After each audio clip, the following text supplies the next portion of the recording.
สบายดีกับสวัสดีพี่ซีฟังไทยแล้วก็ฟังเราวทุกคนเด้อนี่จะทำเขาชื่อซ่องเก็บแก้วสาวลาวเช่นเก่าเช่นเคยอีกแล้วเนาะพีเอฟซีตอนนี้พากันรับชมอยู่ใส่อยู่ลาวอยู่ไทยก็สามารถคอมเมนต์ใต้คลิปวิดีโอนี้ได้เด้อส่วนวันนี้เนาะสาวเก็บแก้วไปเรียนเห็นคลิปวิดีโอนึงทุกคนเนาะก็เป็นเรื่องราวของที่ฝั่งไทยเฮานั่นเองเนาะทุกคนซึ่งแบบบ่ค่อยเห็นอยู่ใส่ทุกคนนอกจากอยู่ประเทศไทยแท้ๆได้ทุกคนเรื่องราวแบบนี้เนาะทุกคนเนาะเพราะว่าบ่ค่อยเห็นมาก่อนทุกคนหรือว่าน้อยที่สุดที่จะเห็นพระอยู่ทางวัดสาวแก้วเนี่ยบ่ค่อยเห็นนะทุกคนเนาะคือสาวแก้วไปเห็นคลิปหนึ่งนะทุกคนการสร้างถนนของพระทำถนนนี่แหละทุกคนก็คือพระที่ผ่านมาก็เคยเห็นพระช่วยเทคอนกรีตช่วยขุดอะไรทำไมนะทุกคนแต่คลิปนี้เนาะทุกคนพี่น้องสาวแก้วไปเห็นพระสามารถขับรถแมคโครเนาะทุกคน แล้วก็มีรถ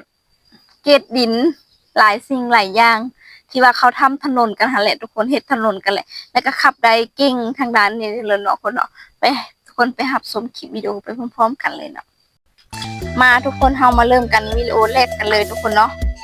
นี่คือแบบบ้านสักแก้วก็เอิ้นว่ารถเหยียบดินเนาะหรือว่ารถตีดินคือแบบถ้าสามารถขับได้เก่งขนาดเลยทุกคนเนาะทุกคนคือแบบสุดยอดเลยเรียกว่าสิเอิ้นพระสร้างมาเนาะค่ะก็เคยเห็นครั้งแรกได้ทุกคนนี่คือความเก่งของพระไทยนอกจากที่เป็นที่พึ่งจิตใจให้กับประชาชนหรือว่าชาวบ้านแล้วทุกคนก็ยังมีพระเพิ่นยังเร่งสร้างถนนสายแดนเนาะทุกคนถนนสายแดนนั่นแหละทุกคนทั้งขับรถเกตทางแมคโครทางแบบเหยียบดินรถเหยียบดินทุกอย่างนั่นแหละทุกคนเพื่อเป็นพระสร้างจริงๆนะคะทุกคนหลายคนก็เห็นหลายแล้วคนถนนพระทำเนี่ยทำจริงๆแล้วว่าเฮ็ดจริงๆทั้งเจาะทั้งเคลียร์พื้นที่ทุกสิ่งทุกอย่างโดยที่ว่าเป็นมือของพระคนที่ว่าสร้างขึ้นมาโอ้โหคนเก่งแห่งคนในการลงมือทำของพระไทยนอกจากนั้นล่าสุดก็ยังมีการสร้างกำแพงขึ้นมาอีกด้วยเนาะทุกคนชีวิตของพระหรือว่าการออกแบบทุกคนก็คือแบบจะเป็นอย่างก็รอแบบสำเร็จรูปพระกับแบบมาช่วยกันหลายคนแห่ทุกคนมีทางแบบเจ้าหน้าที่โบจะเสียนะทุกคนแล้วก็มีหลายคนอีกทุกคนถึงว่าฝนจะตกเนาะและพระฝนตกกันยังพากันทำพากันเฮ็ดแล้วทุกคนทุกองค์หลายองค์เลยทุกคนเนาะเพื่อมาช่วยกันเนาะเริ่มมาตั้งแต่ตอนที่ปากเข้าเป็นผู้เป็นผ้าเบิดและเพิ่นก็ช่วยเคลียร์ทุกอย่างขับรถก็เป็นแล้วเทคอนกรีตปูพื้นแบบหลายสิ่งหลายอย่างโดยเล็กเศษเนาะปูพื้นก็ได้อันนี้สาวแก้วขอนำเสนอการสร้างถนนโดยพระเนาะทุกคนเนาะซึ่งเพราะว่ากำแพงช่วยโลกก็ว่าได้นะทุกคนเนาะเฮ็ดกำแพงระหว่างชายแดนนะทุกคนก็เคยแบบมีหลายสิ่งหลายอย่างนะทุกคนเนาะเพิ่นก็ได้ช่วยประชาชนทุกอย่างนั่นแหละทุกคนเพราะว่าคนที่ว่ามาช่วยมาทำก็อยากจะบ่พอชนะพระก็เลยได้ช่วยนะทุกคนเนาะแบบที่แบบตามแนวชายแดนเพราะว่าเห็นแบบเห็นหลายสิ่งหลายอย่างทุกคนที่ว่าพระสร้างช่วยหรือว่าแถวชายแดนนะทุกคนเนาะ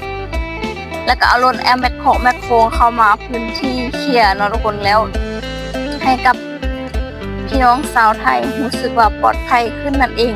เบิ่งเลยทุกคนแบบทางที่แบบเต็มไปด้วยก้อนหินสิ่งกีดขวางทุกอย่างคือว่าพระเพิ่นเข้ามาเคลียร์ให้ทุกอย่างและกับบางจุดก็มีชาวบ้านกับหลายๆคนชาวบ้านก็มาช่วยเนาะทุกคนนี่ก็กำแพงแบบสำเร็จรูปว่าก็ได้เนาะทุกคนเนาะเวลามาประกอบมาเทตามแบบอยู่ที่หน้าเหนียวเลยทุกคนหรือว่าคนมาสำเร็จรูปทุกคนเนาะตามที่กำแพงสำเร็จรูปอยู่ที่ชายแดนก็คือแบบสบายเลยทุกคนเนี่ยเห็นบ่ทุกคนก็คือแบบหน้าเหนียวเลยทุกคนมีทั้งพระทั้งชาวบ้านหามาช่วยกันหลายคนแล้วทุกคนพระไทยนอกจากจะทำให้จำศีลจำพระอยู่วันแล้วก็มาช่วย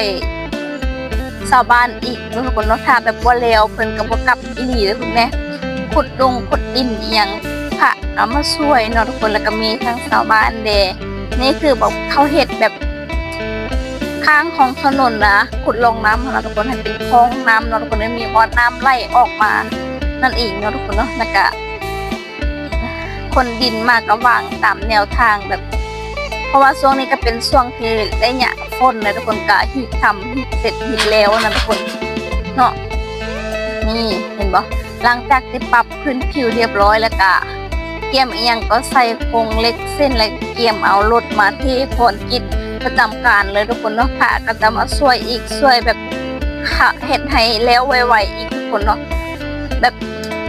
ว้าวแล้วทุกคนเนาะผ่าเลยแบบแต่ละรูปแต่ละองค์ในเพิ่นแบบ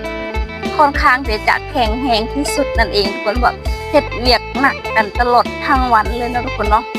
ซึ่งแบบแมคโครก็แบบประจำที่เลยนะทุกคนนี่เลยทุกคนสิ่งที่เขาจะแบบบอกเรื่องกำแพงเขาจะเอากำแพงแบบพวกแบบสำเร็จรูปเนาะทุกคนเนาะเอามาเทคอนกรีตใส่เหล็กอยู่ที่หน้าห้างเลยทุกคนเนาะก็คือแบบเพื่อจะง่ายต่อการ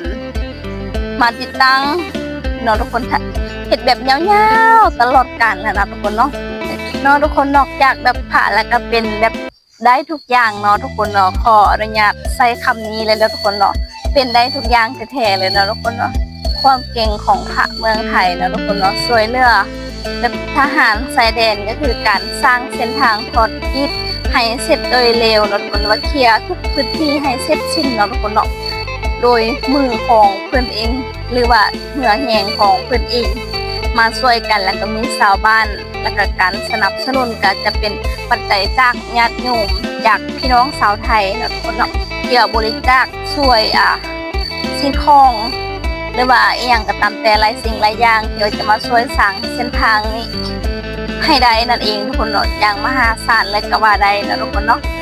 หลังจากที่ว่าสร้างเส้นทางให้เสร็จสิ้นไวๆแล้วก็บางจุดก็ยังเป็นภูเป็นเข้าแบบนี้เลยทุกคนเดินขึ้นเดินลงทุกคนขากระเบิดบ่ได้ใส่รองเท้าเลยนะทุกคนเดินเท้าเปล่าเลยทุกคนเนาะแต่ละที่ก็มีการเคลียร์พื้นที่กันไปเรื่อยๆจังซี่นะทุกคนน่าจะแบบโครงเล็งสร้างให้มันแล้วทุกคนเพราะช่วงนี้ก็เป็นช่วงฤดูฝนแล้วทุกคนน้ำหลอดพื้นดินก็มีการซึมซุ่มทุกคนเนาะมื้อใดฝนบ่ตกก็เล็งสร้างนะทุกคนเนาะนอกจากนั้นก็เห็นที่อยู่ด้านล่างของวัดนะทุกคนสักแก้วหาที่เห็นคลิปนี่แหละเพื่อนแบบมาช่วยคนที่มาสร้างถนนนะทุกคนเนาะ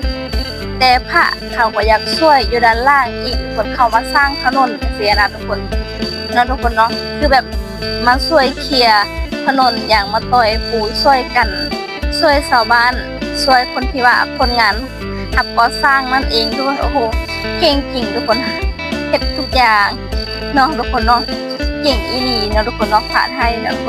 โอ้โหเป็นจังไรกันแน่ทุกคนหลังจากว่าเบิ่งคลิปวิดีโอนี้แต่ต้นจนจบเนาะทุกคน PPFC มีความคิดเห็นจังไดนะทุกคนก็สามารถคอมเมนต์ใต้คลิปวิดีโอนี้ได้นะทุกคนเนาะส่วนคำใดที่สาวเก็บแก้วเว้าบ่ถูกก็ต้องขอโทษขออภัยทุกคนหลายๆเนาะคำใดที่ว่าเว้าจาบ่สุภาพปานใดจังซี่นะทุกคนก็ต้องขอโทษขออภัยด้วยนะทุกคนก็คือแบบเป็นการยอมรับเลยทุกคนว่าสาวเก็บแก้วเฮ็ดคลิปแต่ละคลิปมาทุกคนก็บางทีก็เกี่ยวกับไซเดนทุกคนแต่ยังบ่เห็นแบบนี้นะทุกคนพระเพิ่นมีความสามารถหลายด้านจริงๆทุกคนเนาะทุกคนคือแบบเห็นแบบนี้แล้วรู้สึกแบบโอ้โหเนาะทุกคนโอเคเนาะพระแบบเพิ่นแบบแข็งแรงอีหลีเนาะทุกคนก่อนจะแบบเพิ่นเฮ็ดงานทำงานทุกมื้อนี่คือแบบจนแบบทุกคนหยุดพร้อมกันเพิ่นก็จังหยุดจังเสียนะทุกคนก็คือว่าโอ้โหยอดเยี่ยมอีหลีเนาะทุกคนเนาะสาวแก้วขอตบมือให้แล้วกันเนาะทุกคนเนาะคือแบบพระไทยนี่เก่งอีหลีสุดยอดเนาะทุกคนเนาะเอาล่ะเนาะทุกคนคลิปนี้นะสาวแก้วก็จะได้ขอตัวจบคลิปวิดีโอเพียงเท่านี้นั่นเองทุกคนเนาะแล้วก็ฝากPPFCเส้นเก่าเส้นเคยเนาะฝากกดไลค์กดแชร์กดติดตามให้กับช่องสาวแก้วด้วยสำหรับใครที่ว่าอยากซัพพอร์ตและก็เป็นกำลังใจให้สาวแก้วก็อย่ากดข้ามโฆษณาเด้อสำหรับคลิปนี้ทุกคนขอบใจ